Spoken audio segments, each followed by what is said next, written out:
technology, it typically just means information technology. So it's computers, software, internet. It has a sort of much narrower meaning, and that reflects the fact that for many decades we've had this sort of narrow cone of progress in the world of bits, not so much in the world of atoms. And so it was good to be an electrical engineer or a software engineer.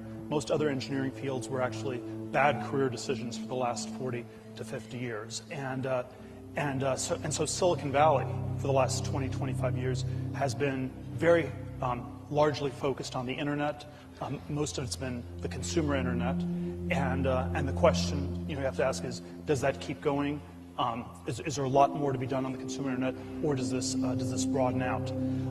It's also been striking. So it's been incredibly concentrated on this sort of one, what I would argue, relatively narrow area. It's been very important. It's created some phenomenal businesses, but there are many other areas that have remained underexplored. And it's also been incredibly geographically concentrated. There was a talk I gave at Stanford University in spring of 2005. It was a panel with three of us on the panel. My friend Reid Hoffman, who had started LinkedIn, and Sean Parker, who was one of the early president at Facebook. And it was sort of this panel discussion, Stanford student audience, and one of the sort of the overarching topic was, where do we find the next Google? So it was sort of a similar version to your question. It was a little bit more direct, because we're interested in the next super big, super successful tech company. And I sort of said, well, you can't just type this into the Google search engine. This is an important question, but you won't find it by typing it into Google. And it's a really hard question. Obviously, if I knew the answer, I would tell you. But I'll give you sort of the partial answer. And the partial answer was that I thought there was a 50% chance that you would find the next Google within a 5-mile radius of the room everybody was in. And so that's only 1/1,000,000th of the surface area of the planet. So if we, 50% and you get rid of 6 zeros, that's a pretty good simplification, even though it's still a non-trivial search problem within a 5-mile radius. Now, I think unbeknownst to all three of us, all of us were involved, investors or employees at Facebook, probably the next Google was Facebook. It turned out to be 1.8 miles from that room. It was 1.7 miles by bike. But as I've been thinking about it, if I were to try to answer that same question today in 2018, I think it would be, and it would take a lot more to try to explain these intuitions, but I would think it's much less than 50% chance that it's anywhere within a 50-mile radius, anywhere within the broader San Francisco, Silicon Valley corridor. It's not clear that it will be another consumer internet company. I'm not sure I'm quite as pessimistic as you, Maria, but I do share the suspicion that we're sort of 20, 25 years into the consumer internet and 10 years into the mobile internet, and so the good ideas were found pretty quickly, and perhaps most of those have been explored. And so there is a sense that the future is going to be perhaps harder to predict. It's going to be much more distributed. It will be areas outside of that, and so and you see this in the way people have been talking in Silicon Valley about all these different areas: artificial intelligence, augmented reality, virtual reality, self-driving cars. I think you can be sort of bullish or bearish on these. I often worry that a lot of them are a little bit too much buzzwords and are somewhat exaggerated. But I think they reflect the sense that perhaps it won't be another app on the iPhone. It'll be something beyond the consumer internet, that we have to do new things. And then I think there's also a good chance that it will be geographically more distributed. If you look at Y Combinator, the startup accelerator, 3-4 years ago, people would come to Silicon Valley for 3 months. You do demo day, you get funding, and then you'd stay in Silicon Valley and build the companies. And at this point, far more of the companies go back to the places where they're from. And I think there's sort of an economic reason for this. There's a lot of different factors, but just to start with an economic reason, the cost of living in San Francisco or any of the megacities, New York, London, has gotten extraordinarily high. And one of the important economic questions that we should ask is, at what point is this a feature, and at what point does this become a bug? So it's a feature where you have sort of these incredible network effects in London, New York, San Francisco, Silicon Valley, and so everyone has to be where everyone is, where all the ideas are, where all the capital is with respect to technology. There are analogous things one could say with respect to finance, and then at some point, does it just get so expensive that it just doesn't quite work, that it doesn't even work creatively anymore, that you have to sort of very quickly make money just to pay the rents. And sort of one of the things I've been starting to think about as a venture capitalist in Silicon Valley is that the majority of the capital I give to the companies is just going to landlords. It's going to commercial real estate and even more to urban slumlords of one sort or another. And that's kind of an odd thing to be doing as a venture capitalist. That's so disproportionate. And so perhaps there's some point where there's an arb. So when a one-bedroom apartment's $2,000 a month in San Francisco and $1,000 a month in Austin, maybe the $2,000 reflects that San Francisco is just a much better place. But once it's $4,000 a month, perhaps you should be more open to thinking about some of these other places. So I think this geographic question is one that we should be thinking about super hard. And even though the mega city trend has been this enormous social economic trend for the last 40 years, there's always a question, is there some point where it has gone just a little bit too far? One of the numbers I heard the other day is that that if you measure the inelasticity of housing in London, it is -2, which means that if you build 1% more housing, the average price goes down 2%. And so this leads to sort of the perverse result that the more housing you build in a place like London, the less it is collectively worth. And that again tells you that you have this incredibly distorted kind of a system. And so I think these network effects, there is perhaps some tipping point, and that's a question also in Silicon Valley, whether there's some sort of tipping point that's been reached where it's gotten too expensive, it's too much of a tax, and then sort of the efficiency of the network effects segues into sort of lemming-like behavior and bubble-like behavior, the madness of crowds. So what does stoke innovation? You just said that technology and innovation is going to be more distributed in lots of cities, not just Silicon Valley. What is most important in terms of stoking innovation, whether it's a city, a neighborhood, or your own company? Well, it's so. I mean, if we knew the answer to that we'd solve a lot of problems. So it's you probably you need some critical mass of talent. You need an ability to think somewhat creatively. You need a sense that you can do new things. And I think there's sort of all these ways.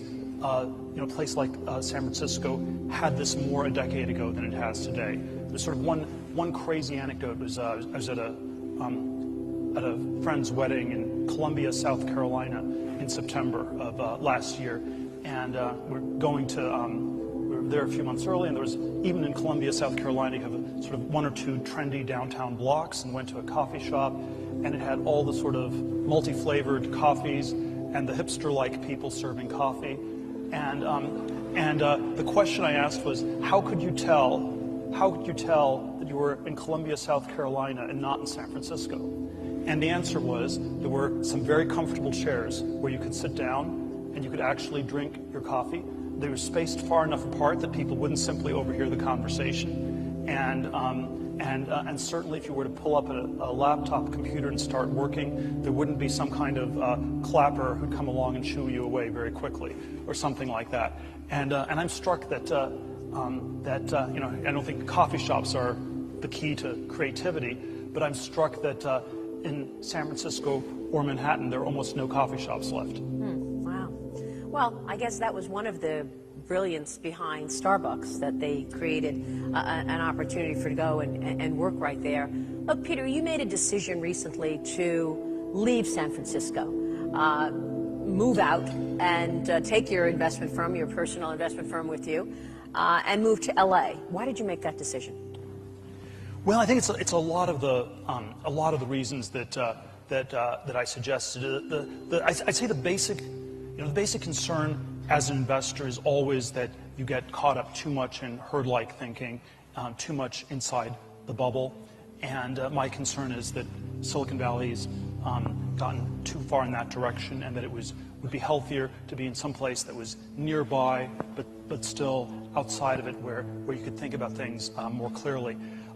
Certainly, there are parts of Los Angeles that are probably just as crazy. So, if my goal was to move to Los Angeles and try out to be Goofy in the next Disney movie, that would probably be just as insane as the lemming-like behavior that you have in the tech investing world in Silicon Valley. But I think it is a more diversified city.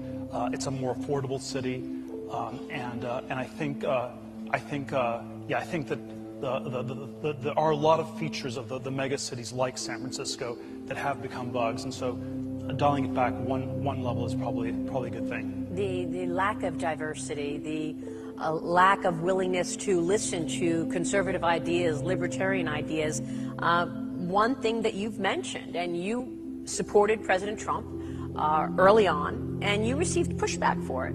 Some of your colleagues and some people in the Valley felt that this was a bad idea. Was that one of the reasons?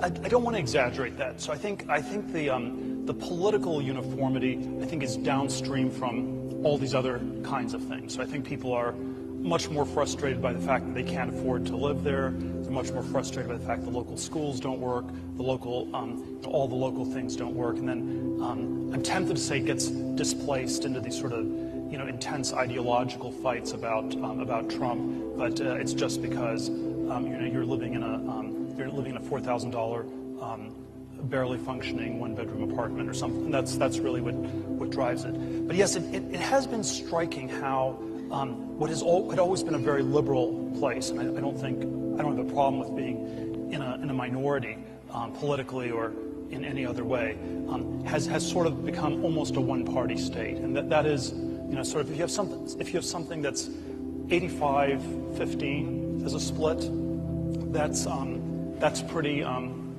that's lopsided, but understandable. If you have something where the apparent split is 99-1, where that's where you have that sort of near unanimity.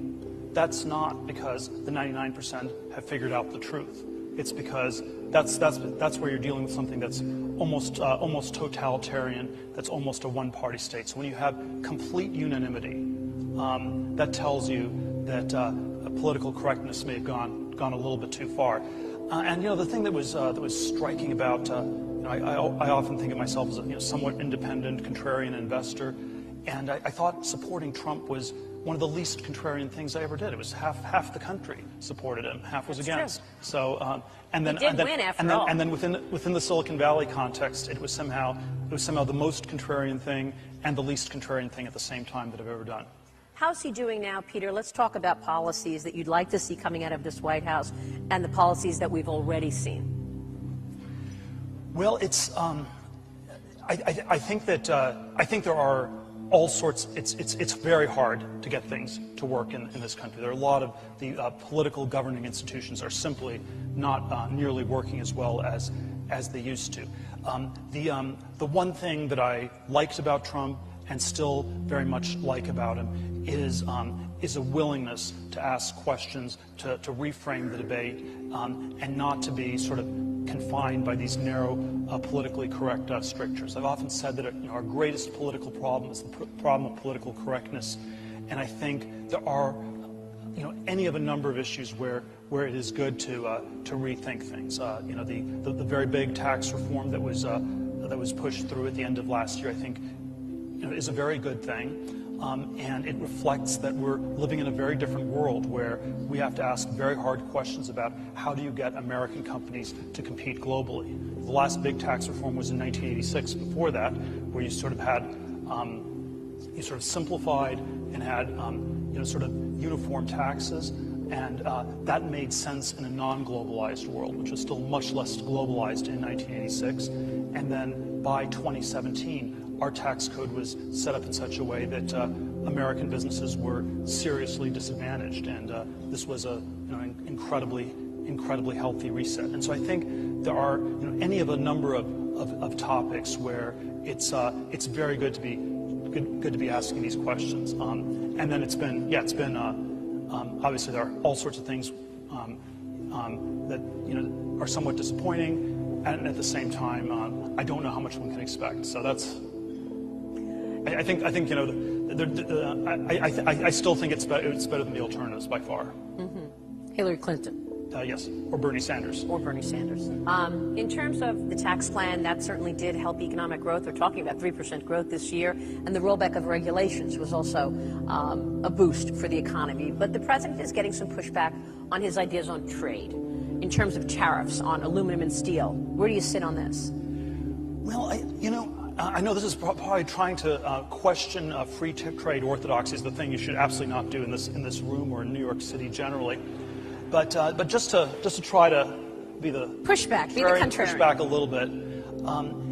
There is something really odd going on in the trade relations. We have the way you'd expect things to be working in a healthily globalizing world is that capital would flow from the slow-growing to the fast-growing economies, from the developed to the developing world. This was the way the trade patterns looked in 1900, which was a relatively open, free trade world where the UK had a current account surplus of 4% of GDP, and the capital got exported to invest in Russian railroads or Argentina or all sorts of other countries that had higher growth rates and promised a higher return on capital. That's the way globalization is supposed to look.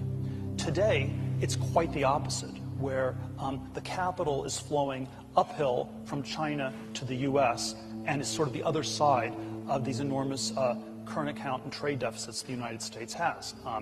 And so we sort of are exporting $100 billion a year to China, importing $450 billion a year from China, and then China, is an economy that's growing, let's say 6.5% a year, is investing in an economy that maybe is growing 3% a year, when the flows should be the other way around.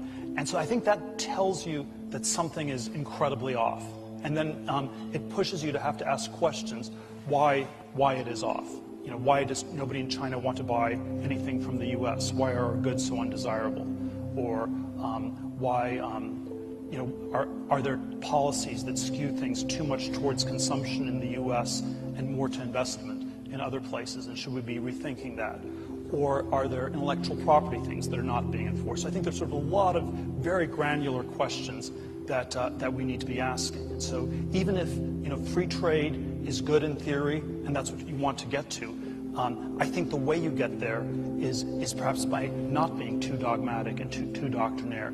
And if you have people negotiate trade treaties who are doctrinaire about free trade, I always get the sense they won't actually do that much work, because if you can negotiate a good trade treaty, that's a good thing. And if you negotiate a bad trade treaty, that's still a good thing, because we know all trade is always good for everybody in all times and all places. And so we have to always be careful that free trade orthodoxy not become sort of just a euphemism for the sloppiness or the laziness of the people negotiating these treaties. And of course, China is one of the areas that people worry about. The president is expected to come out with new restrictions and new tariffs against China in the coming weeks. You've dealt with China. People get it when you say China steals our intellectual property. China right now participates in 10% of all venture capital deals, and there's something called the China Technology Transfer, where they are acquiring American innovation and taking it to China and then competing with us on industries like AI and robotics. Tell us about China and your history. Well, I've spent some time in China over the last few years. My 0 to 1 book was a incredible bestseller in China. We sold over 1 million copies in China. We sold 40,000 in India. So that gives you sort of a one sort of contrast between how much China is focused on entrepreneurship and innovation vis-a-vis the equally large, equally populous country to the south called India. And so I think something that there are all sorts of challenges and problems China has, but on balance, I think it's real. What they're doing is broadly working. The country is progressing at a very rapid pace, and we should be. I think it would be good for the United States to ask questions about what we can do that's good for the U.S. in the same way that China incredibly aggressively asks questions about what's in China's interest. So it sounds like those restrictions and those tariffs that are to come are appropriate. Well, the hope is to get to free trade both ways. There's there's an example Elon gave recently. Elon Musk, my former PayPal colleague, Tesla, where U.S. cars have a 2.5% tariff, Chinese cars have a 25% tariff, and then the workaround is you should build a car factory in China, but then you're not allowed to own 100% of the car factory as an American company, and so if you're an American company, you either get clobbered by the tariffs or the restrictions on investment. So it's often these things all sort of go together. A 25% tariff per se might not be an objection, but then if you can't invest either, that combination starts to put you at a big disadvantage. So it sounds like you're not worried about this, hair on fire commentary recently about a trade war. Markets have been reacting to the possibility. Are you worried? Well, it's hard to do the game theory on these things, but I'm struck by how unbalanced it is. And so if we have a slightly unfair deal, then if I renegotiate, you might renegotiate, and that might be a bad idea.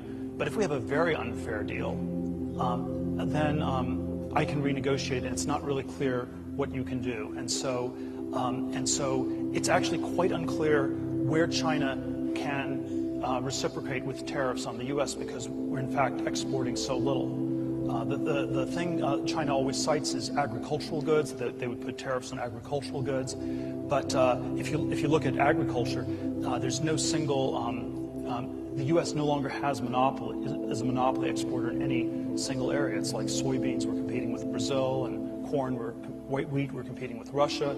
And so these are all global commodity markets. And so those are not the kinds of things where that's likely to be that successful. So I think it's possible the Trump administration will do quite a bit. And it's possible it will do quite a bit because there's in fact no Chinese response possible. Talk with us about Europe for a moment, because there was a worry that Europe would institute a 25% tariff as a retaliatory move.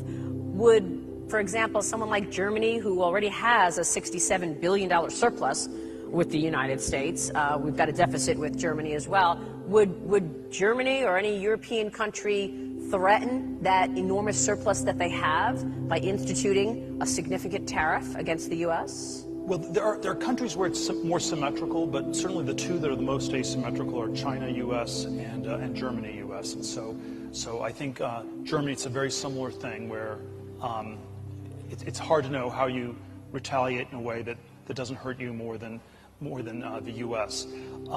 Again, there are a lot of different things that go into this.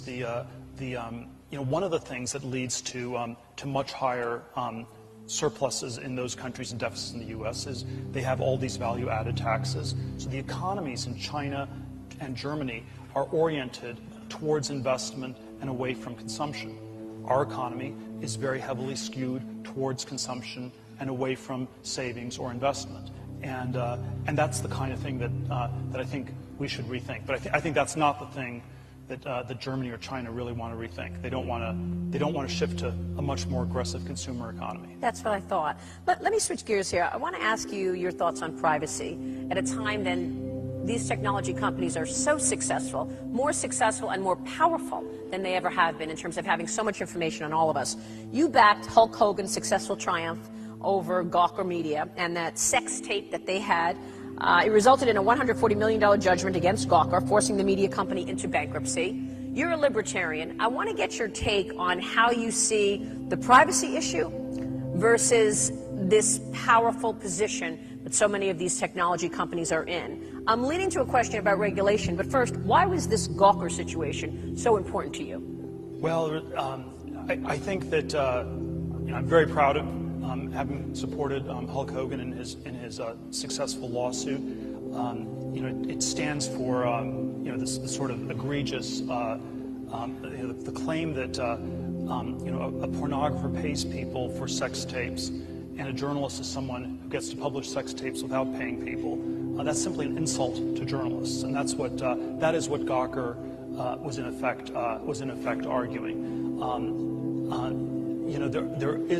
There's a First Amendment. We believe in free speech, but that doesn't mean that you get to steal a sex tape made in the privacy of a bedroom and posted on the internet for everybody to see. And the legal frame is, of course, we have a First Amendment, we also have a Fourth Amendment, which protects you against unreasonable search and seizure, not just by the government, but certainly also by private actors. But the principle just didn't sit well with you. Your principles just didn't. Well, I'd seen them, bully and mistreat people for a long time, and I thought it was going to continue. I think once these things get published, the damage tends to be done. But it was sort of this ongoing tortious behavior that was simply going to continue, and someone needed to try to say that to stop. Now, I think that if we talk about so I do think this question about privacy in the digital era is something that deserves to be rethought a lot, and it's not a matter of technological determinism. We often like to tell these technologically determinist stories where if you are pro-privacy, you are a Luddite, and that privacy is an old-fashioned concept. It went out the window, and it's no longer going to be possible in a technological world. I don't think that's true.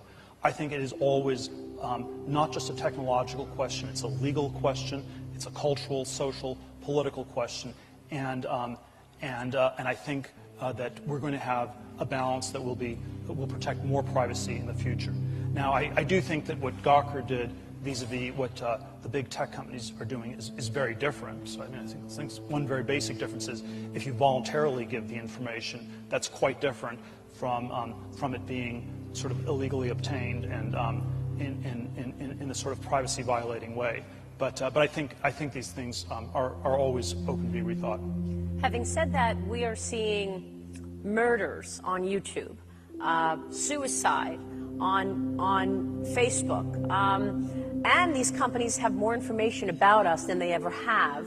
Google says it anonymizes all the data that it has, but let's face it, when you put something in that Google search engine, these are some of your most secret, most personal things that you are searching for, and Google has it all. They say they anonymize it, but given the position that these technology companies are in today, more powerful than ever before, should this industry be regulated more? Well, as a libertarian, I always dislike regulation, and the worry is always that the regulators will do whatever they will do in an even more ham-handed way than and will make mistakes even greater than the companies. But as a libertarian, you also want your privacy. But what I would agree with you on is that if they don't take these issues seriously, there is a risk that they will be regulated, whether that's a good thing or not. I think the threat's probably greater in Europe, and again, there's sort of good reasons and bad reasons. The good reasons are these privacy concerns. The bad reasons are that there are no successful tech companies in Europe, and they're jealous of the U.S. and that's sort of they're punishing us. So it's sort of a combination of good and bad reasons. But I think the tech industry needs to take this stuff very seriously. When we spoke last in Saudi Arabia, actually, we talked a bit about Bitcoin, and you were supportive of Bitcoin. You actually said to me that you're skeptical of a lot of cryptocurrencies, but you think Bitcoin was being misunderstood, and you think that there was a big opportunity. You have since bought a lot of Bitcoin. Where does the position stand right now? And tell us what you see happening in terms of Bitcoin. Well, I bought it well before, before we met in Saudi Arabia, and I'm not exactly sure whether I would encourage people to run out right now and buy these cryptocurrencies, but the technology that people like to talk about is the blockchain technology. I'm somewhat skeptical about how well that translates into good investments, but the one use case of cryptocurrency, of the store of value, may actually have quite a bit of a ways to go, and so I would be sort of long Bitcoin and neutral to skeptical of just about everything else at this point, with a few possible exceptions, and the question about something like Bitcoin is whether it can become a new store of value.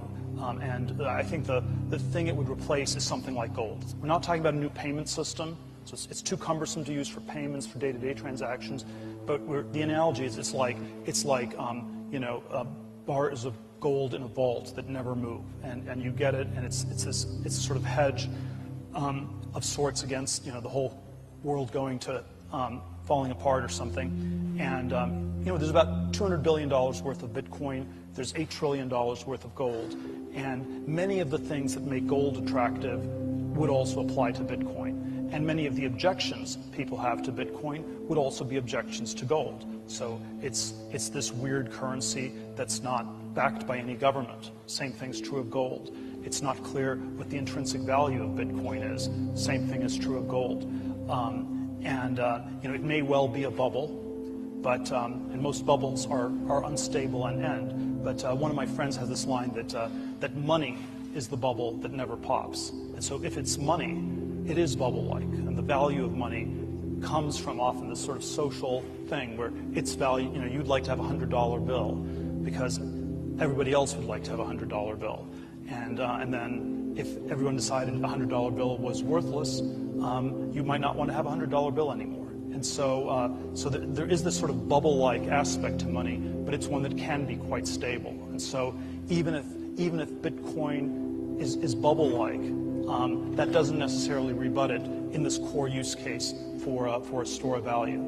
And the part, I would say that there are all these elements that remind me of 99-2000 that make me nervous. So it's people playing fast and loose with the ICO rules, just like with the IPOs and the dot-com bubble. You have sort of the crazy promoter type people where the people who exaggerate beat the people with the normal plan, and then they get beaten by the people who exaggerate a lot. And so there are sort of a lot of very crazy, unhealthy dynamics. At the same time, it still strikes me as deeply contrarian. And one thing that's very different from the dot-com bubble in the late 90s is there are virtually no Wall Street analysts, no Wall Street banks that are pushing this in any way whatsoever. Whereas, if you looked at how many analysts were working on dot-com companies in 99-2000, that was way too many, and that was probably, sort of another small indicator that it was too consensus. It's been missed in New York City. It's been missed even more shockingly in Silicon Valley, where and it is a technology that's sort of emerged in this fairly distributed way. Ethereum, the number 2 currency, most of the work is being done in Zug, Switzerland. Bitcoin, of course, has this mystery where people don't even know who created Bitcoin. They don't know who Satoshi, the founder of Bitcoin, is. So from a geographic perspective, we have actually no idea where that company got started. That's funny. It's interesting to me that you are supportive of Bitcoin, but not the other cryptocurrencies. What is Bitcoin? How does Bitcoin differ from the 10 others out there? Well, I believe there will be one. My view is that there's going to be one cryptocurrency that will be the equivalent of gold, and so the one, all else being equal, that you should bet on is the biggest one. So gold continues to be gold because it's the main asset class. Maybe it could be replaced by silver, but doesn't seem to be happening. So there's a chance Ethereum could beat Bitcoin. There's a chance some of the others have better features. And so I think it's most likely you'd bet on Bitcoin, and then the thing you have to think about is the product features, are they the ones that you really want in this alternate cryptocurrency? And so there are risks like there's a 51% miner rule where 51% of the miners get concentrated. That can destroy the integrity of the system. There's a risk with the pseudonymity, whether that's not quite the right feature, whether you want it to be more anonymous or more transparent or something like that. So there are questions whether the Bitcoin product is quite the right one. But all else being equal, I think my bet would be that there will be one online equivalent to gold, and the one you'd bet on would be the biggest. And it's come off of the highs, obviously. It got all the way up to 20,000. If it keeps coming down, would you be poised to buy more Bitcoin?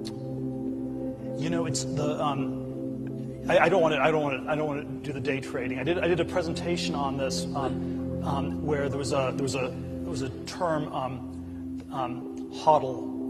And this was a misspelling. It was in some Bitcoin chat group at the end of, I believe, 2013, when it was near 1,000, and then subsequently crashed to about 200, 220.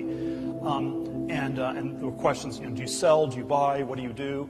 And someone says, you want to say I'm hold, H-O-L-D, but he misspelled it, H-O-D-L. I'm hodling. And then the acronym got changed to mean hold on for dear life. Oh, God. And so, That's, yeah, so maybe there's a 50 to 80% chance that it ends up being worth less. Maybe there's a 20 to 50% chance it ends up being worth a lot more. Probability weighted, it's good. And then the question of how to time this, I'm not going to try to do that precisely. You mentioned a moment ago Elon Musk. I'd like to get your take on space travel and your interest in SpaceX and investment there.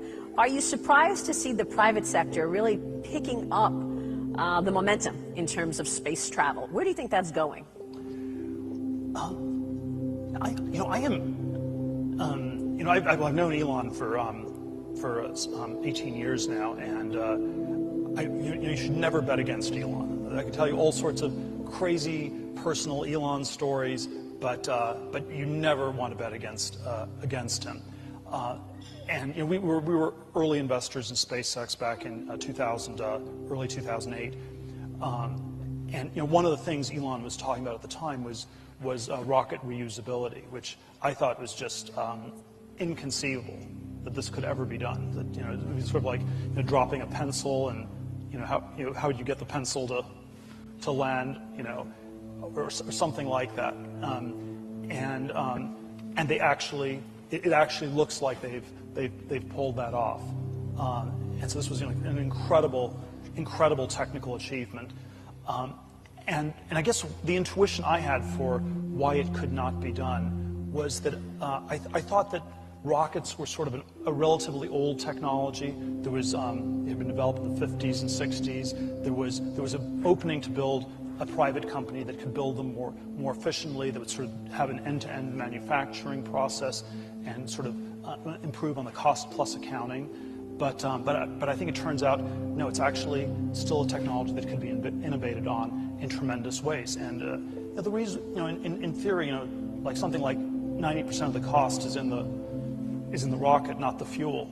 And so if you had an aviation industry where you had to throw away an airplane every time you used it, air travel would be a lot more expensive than it is. And so if you can cut the costs by something like an order of magnitude over time, that would seem to change the launch industry tremendously. You've been such an incredible investor, and I know people in the audience want to hear where you see growth and investment ideas. We talked about crypto. Let's talk a bit about AI, how that's changing the world and where you see the growth stories there. Healthcare is an area that you've also dabbled in. I know you don't like talking about necessarily themes or industries because you look at specific companies, but where could you tell us that you are identifying growth stories today? Well, I've been thinking a lot about this question of what aspects of technology are actually charismatic, where there's a good story, where it's a story about technology making the world a better place. And it needs to also be real. It needs to be a viable business. But at least I think you want it to be something that inspires people, that motivates the people in the company, where it's not just about making money, but it really has some sort of a transcendent mission. And I think sort of my relatively short list on that in Silicon Valley is the crypto piece, which, where the people working on it do have this vision of a very, very different world that they're trying to build. I think it's still true of biotech, where you always have the story about creating cures for diseases and drastically improving human health. And I think Elon Musk is the other one where it's sort of deeply charismatic. That's the growth story. That's sort of my rough short list of the places in tech that are deeply charismatic. The AI is possibly quite big. It's possibly I always think it's a little bit exaggerated, but it's hard to know. Of course, it's a hard word to get a handle on because it can mean the next generation of computers, it can mean the last generation of computers, it can mean anything in between. So it's sort of a somewhat poorly defined term. But the thing that struck me is how uncharismatic AI is at this point, and it basically, it's going to take our jobs, and then once it takes our jobs at the singularity, it's just going to kill everybody, and that's kind of Alfred Hitchcock. And that's kind of I'm not sure that dystopian view is necessarily correct or is correct at all, but that's actually what most people believe. It's what most of the Hollywood movies on AI believe. It's what most people in New York City believe. It's what most people even in Silicon Valley believe. And so I do think that is a weird. We have to always ask this question: are these technologies good? How are they going to make the world better? And I think the answers for things like AI are quite weak. We have there's the virtual reality, augmented reality. There are parts of that can be quite powerful, but again, there's this very dystopian narrative where it's just going to be people. It's like a 20-something person in Japan holed up in their parents' bedroom and never leaving the room, playing video games all day, and that kind of a dystopian piece again seems to dominate. And so I'd rather focus on ones where I think there's at least a powerful good story. I mean, I might be naive, but aren't robots taking over a lot of jobs? Well, but they have been for 250 years, and the question, the question you always have to ask is, are they doing it at a much faster rate now than they were in the past? I tend to think, if anything, they're doing it at a slower rate because the industries that are automatable, like manufacturing, are still automating at roughly the same rate as before. Let's say you're automating it more by, let's say, 5% a year in a factory, and you've been doing that for 200 plus years. But they are smaller parts of the economy. And then, the largest parts of our economy are non-tradable service sector jobs, and maybe some of those get automated, but so far those have been automated much more slowly. And so, a yoga instructor or a kindergarten teacher, all these people, their jobs have not changed that much in the last 100 years, and it's possible that's going to accelerate, but I would not necessarily bet on that. The concern I have much more is that we don't have enough automation, and that if anything, these things are happening more slowly, and that this is what's sort of reflected in the anemic productivity numbers. It does seem like every industry is using AI. And if you're not using AI, you will be at a disadvantage. So there are these sophisticated things like AI, and then there are things that are really basic, like online shopping and really good delivery and getting something delivered in 2 hours, like Amazon is doing. And Amazon is trying to take over Can anybody beat Amazon? Well, let me just answer your first question. Okay. So if AI means everything, then we can get to just being too poorly defined to know what it is. And I think it is a buzzword an awful lot of companies think they're supposed to use. And then if you really drill down on what's going on, it's a much less clear thing. AI in the science fiction form, I'm scared of because I don't want to get killed. AI in the straightforward form of somewhat more automation, computers doing somewhat more things, I think the truth is closer to there not being that much, and that's reflected in our relatively low productivity numbers. So I would anchor it more on the productivity numbers and a little bit less on the Silicon Valley sort of Panglossian utopian tech propaganda. So I'd go with the economic numbers, not the self-serving propaganda. I do think Amazon is the most ferocious company in the U.S. At this point, and if you were, it is probably the company that you don't want to be competing against. I think there's always this very big difference between companies like Apple, Microsoft, Google, Facebook, where the core businesses are quite high margin, and the internal conversation is always, well, we can expand into this other business, but we're only going to expand into other businesses that are equally high margin. And so you end up, these companies end up being not that aggressive on the expansion side. They talk about it a lot, they think about a lot of things, but then most of the time, the calculus always is, does our margin go down if we do this, and if we do it, maybe we shouldn't. I'm not sure that's, by the way, I'm not sure that's the right way to think about it. Maybe the right way to think about it is you're earning 1.5% on your money in the bank account. Can you do better than that by investing in other things? But you're right, Amazon for a long time didn't care about profit. But Amazon core business has very low margins, and therefore almost everything looks like it's a better margin business, and therefore Amazon is ferociously expansionary. And so yes, I think it is it's from the point of view of U.S. corporations. That's the business you'd have to be the most concerned about competitively. Is there another company out there with a lesser profile that is as ferocious as Amazon that you can think of? I can't think of anything that's even close. Yeah. And now they want to open checking accounts, going right at the banks. Let me ask you, Peter, about politics, because we've got the midterm elections coming up in 2018 and then another presidential election, 2020. What do you expect in terms of resonating with the American people? Do you think President Trump gets a second term? I think that I'm not sure I can speculate on this better than anyone else in this audience would be able to. But you know him. You know what his priorities are. I think that if he runs again, he will get reelected, and so he'll make a judgment if he thinks he can get reelected, he will run, and if he runs, I think he will. He said he's running. He will win. I think that it is it's probably the case the Democrats will do quite well in the midterms. That's normally what happens to the party out of power. And then the question is, but then I think the question about 2020 is a much trickier one, and it's really one of, is there anything that was learned from Hillary Clinton's defeat?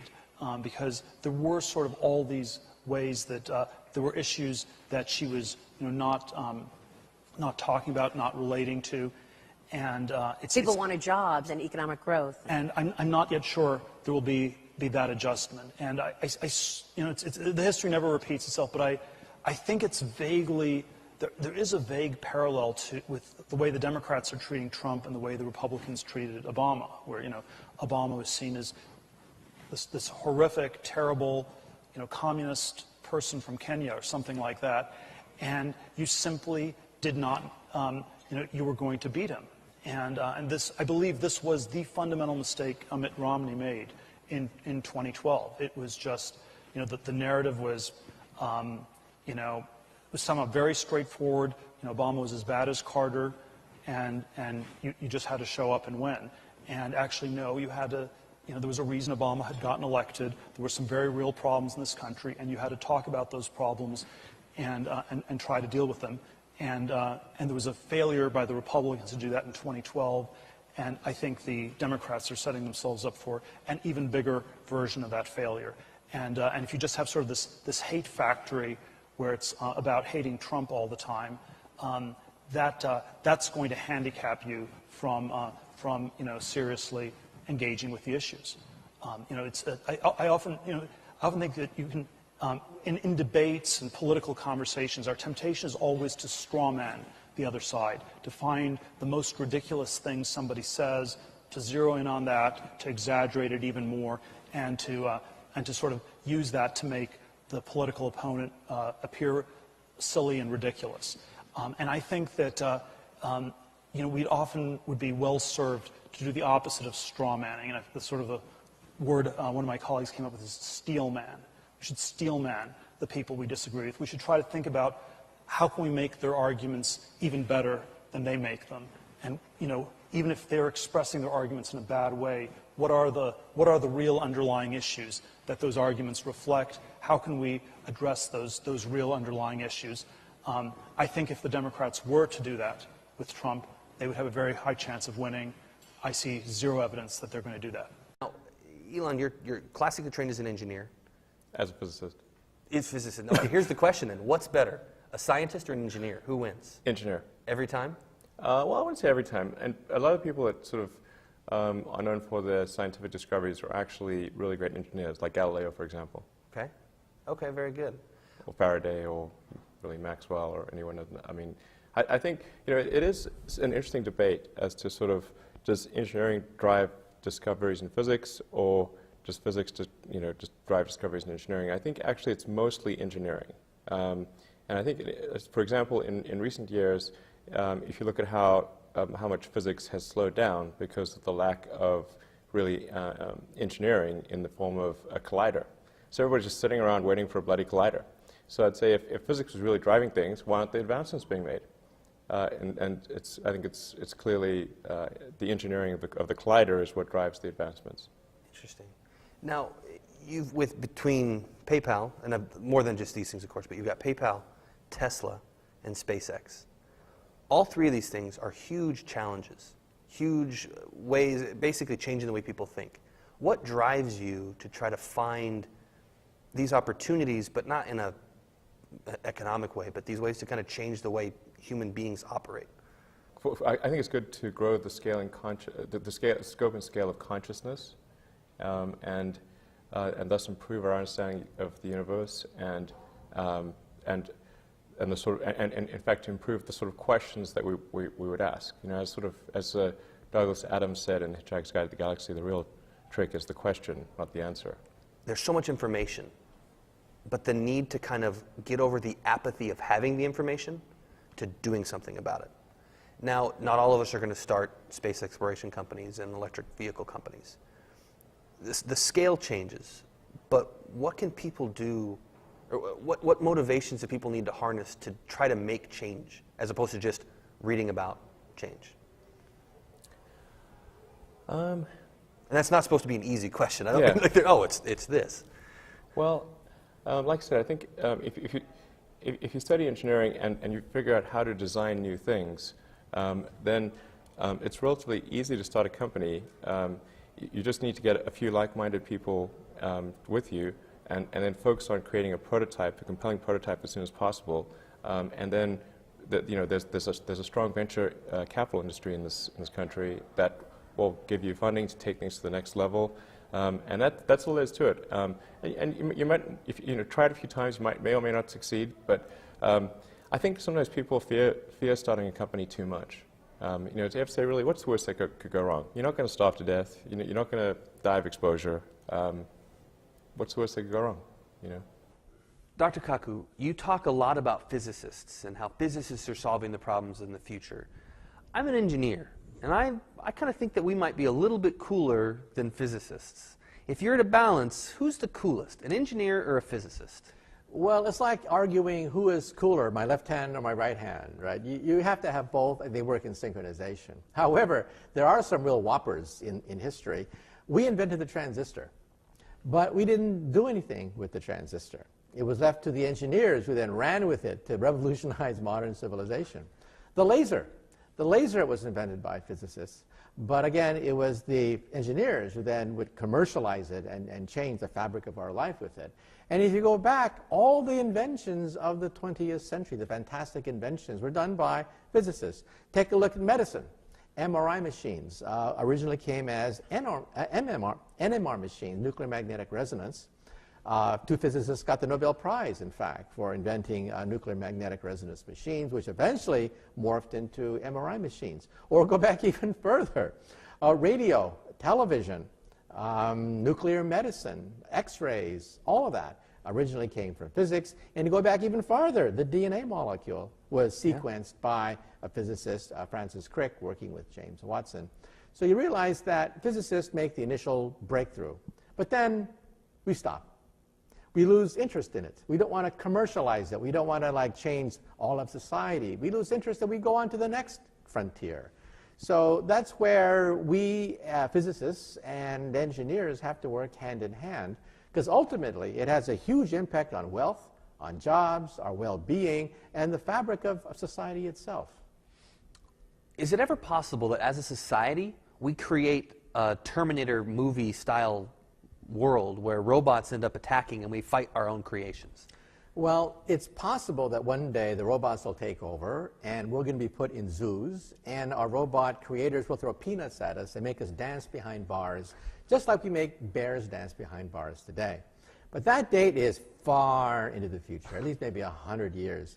Our most advanced robots have the intelligence of a cockroach, a mentally challenged cockroach. a lobotomized, mentally challenged cockroach, a stupid, mentally challenged, lobotomized cockroach. Right now, our robots are as smart as bugs. But in the coming decades, they'll be as smart as a mouse, a rabbit.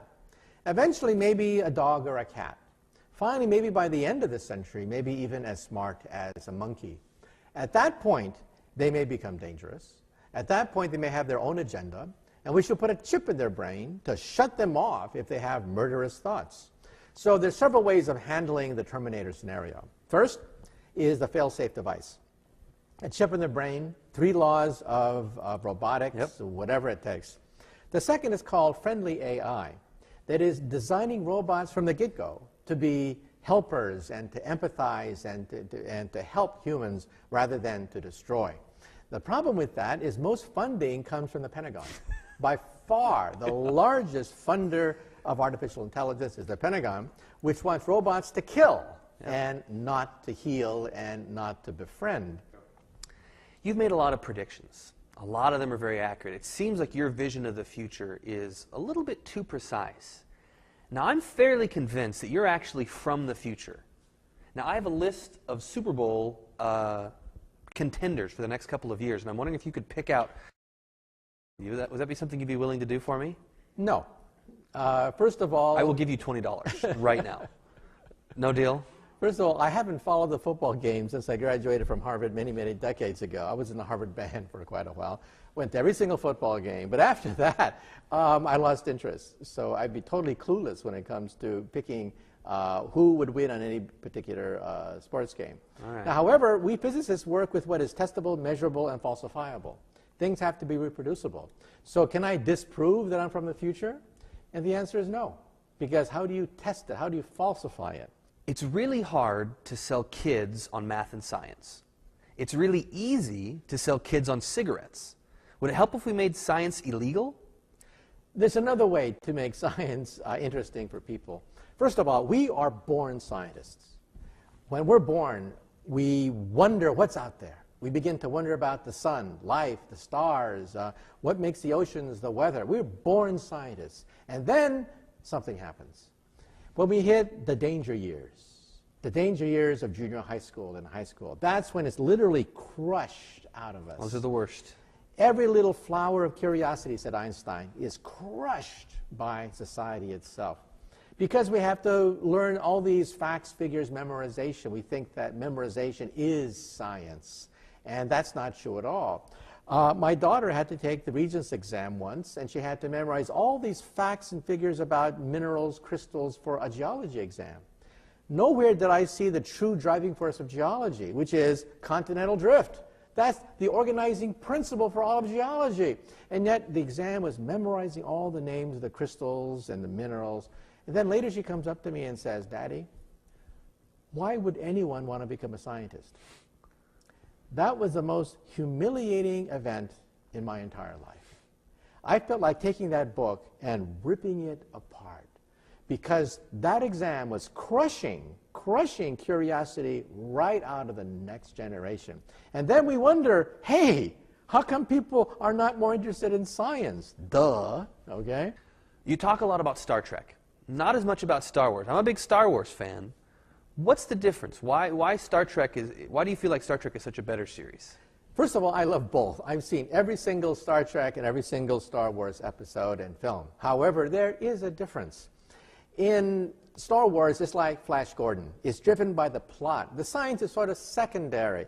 The science makes the plot possible. While in Star Trek, the science itself becomes interesting. It causes unintended consequences, social consequences, and they delve into it. There's one episode where they have a city in the sky. Well, they have a city in the sky in Flash Gordon. They have a city in the sky in Star Wars. But in Star Trek, that creates a social problem, because the rich and the beautiful are up there, and the not so rich or the not so beautiful are down here, the troglodytes. And so we have the social implications of a technology, while in Star Wars and in Flash Gordon, it was a means to enhance the plot. So in some sense, Star Trek is about the science. Its plot revolves around the science. This is great. Dr. Kaku, thank you so much. Really appreciate your time, and we'll see you in 3 months in Silicon Valley.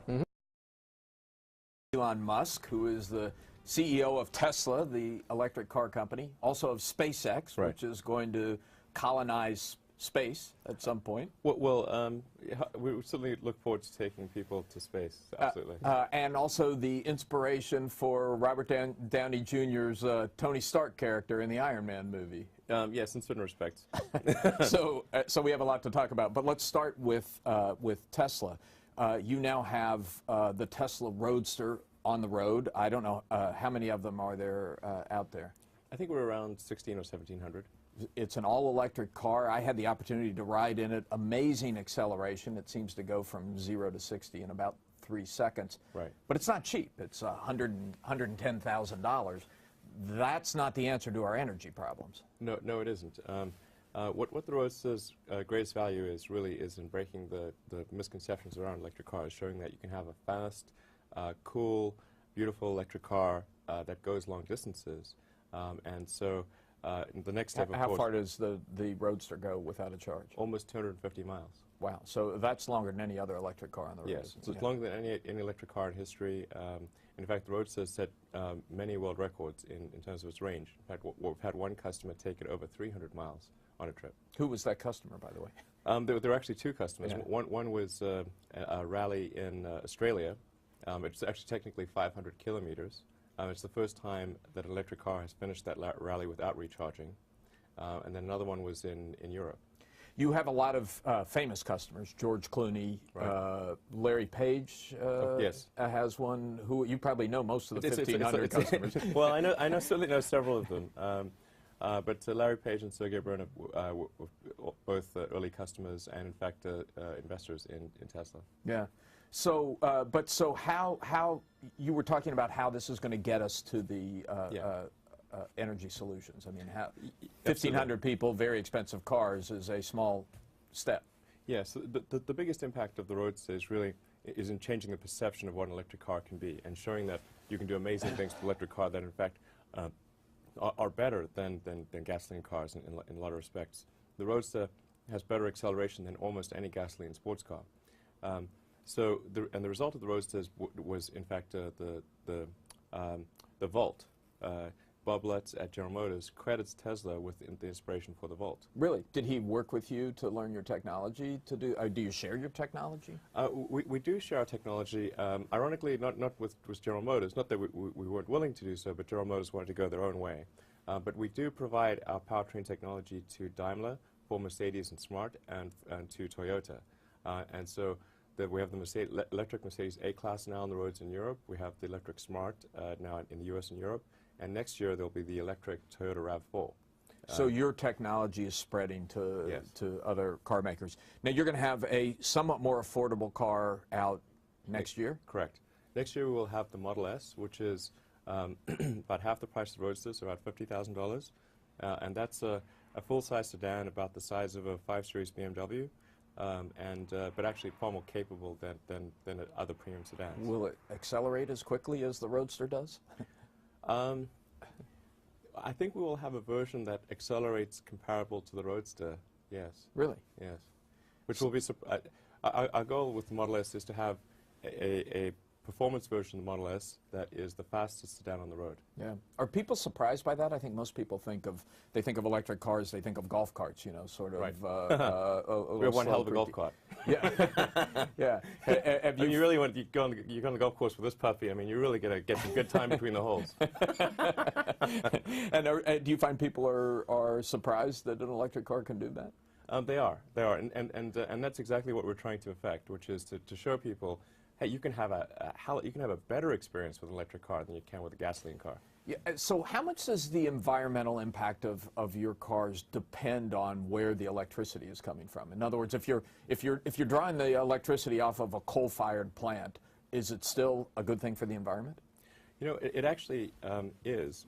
Even if you draw electricity from coal or natural gas or even directly from oil, because stationary power plants are so much more efficient than small gasoline engines and cars, an electric car actually ends up getting more range for a given amount of, say, coal or oil that's burned than a gasoline car gets. So in other words, the CO2 per mile is actually less for an electric car, even if it's coming from a high coal-fired CO2 plant. source like coal. Interesting. Now, of course, long term, we have to find sustainable power generation and sustainable transportation, but both sides of the equation need to be solved. And even if electric cars weren't there, we still need to get sustainable power generation.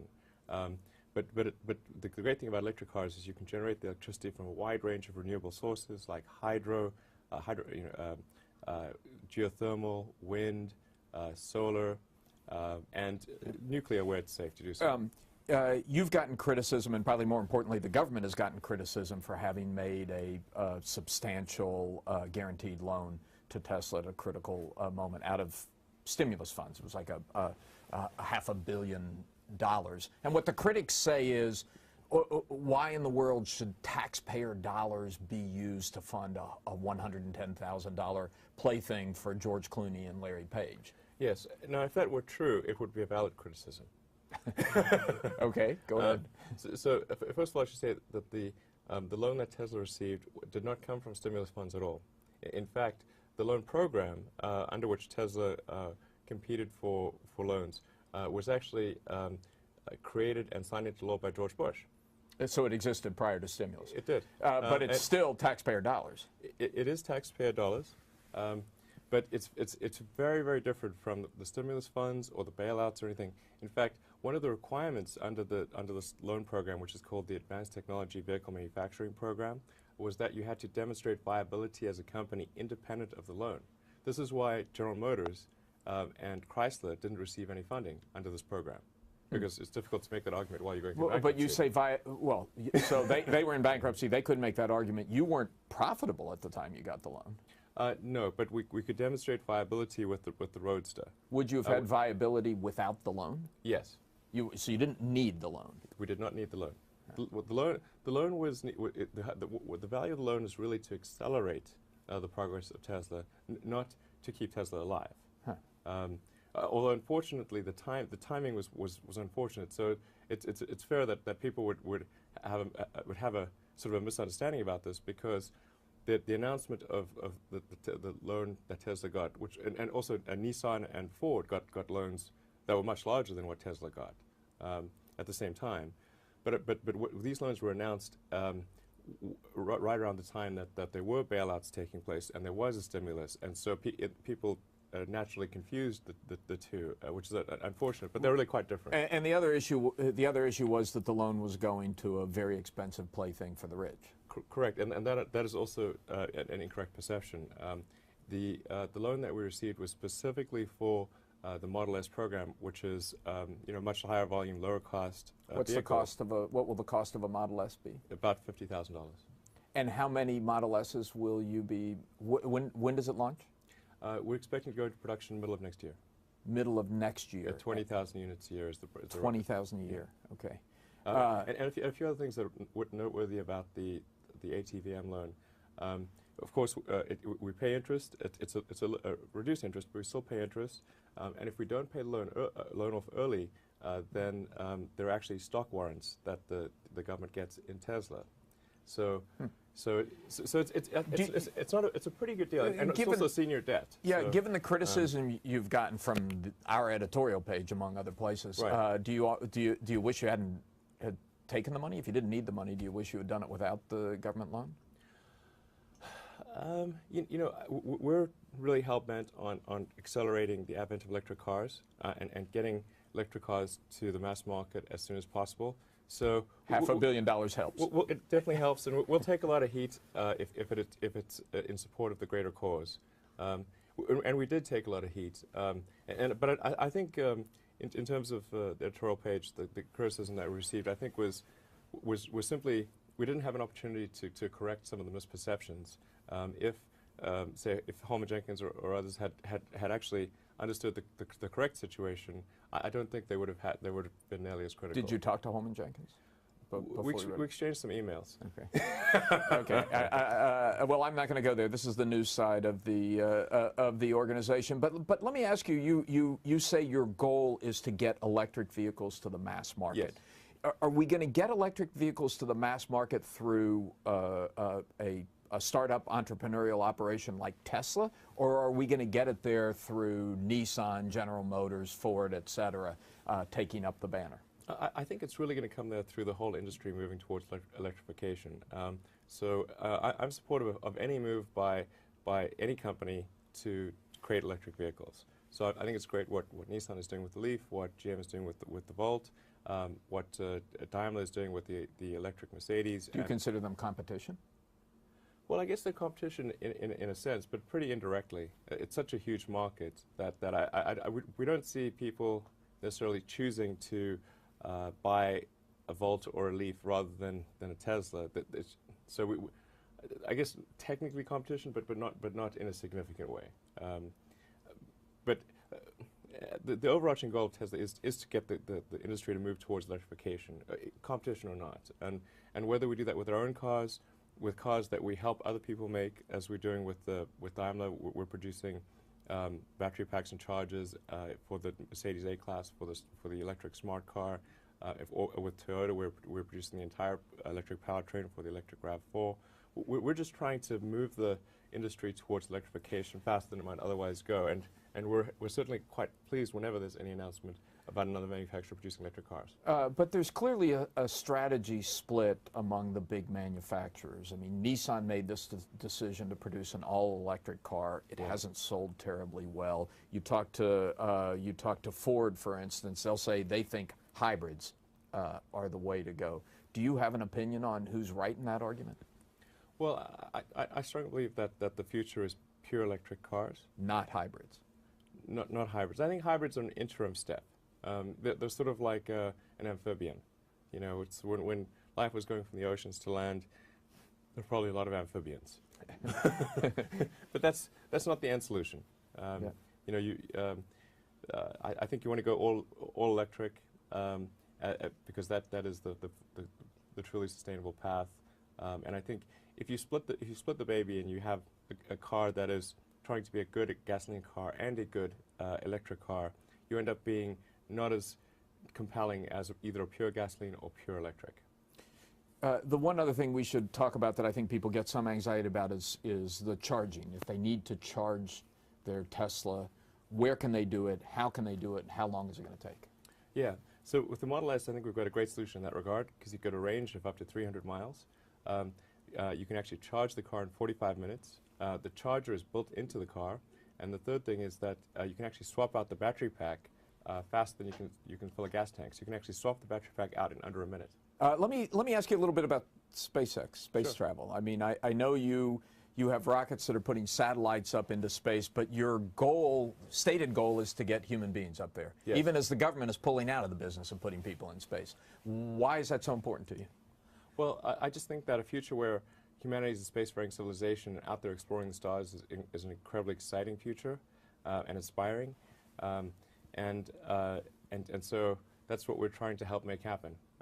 You know, I really want SpaceX to help make life multiplanetary.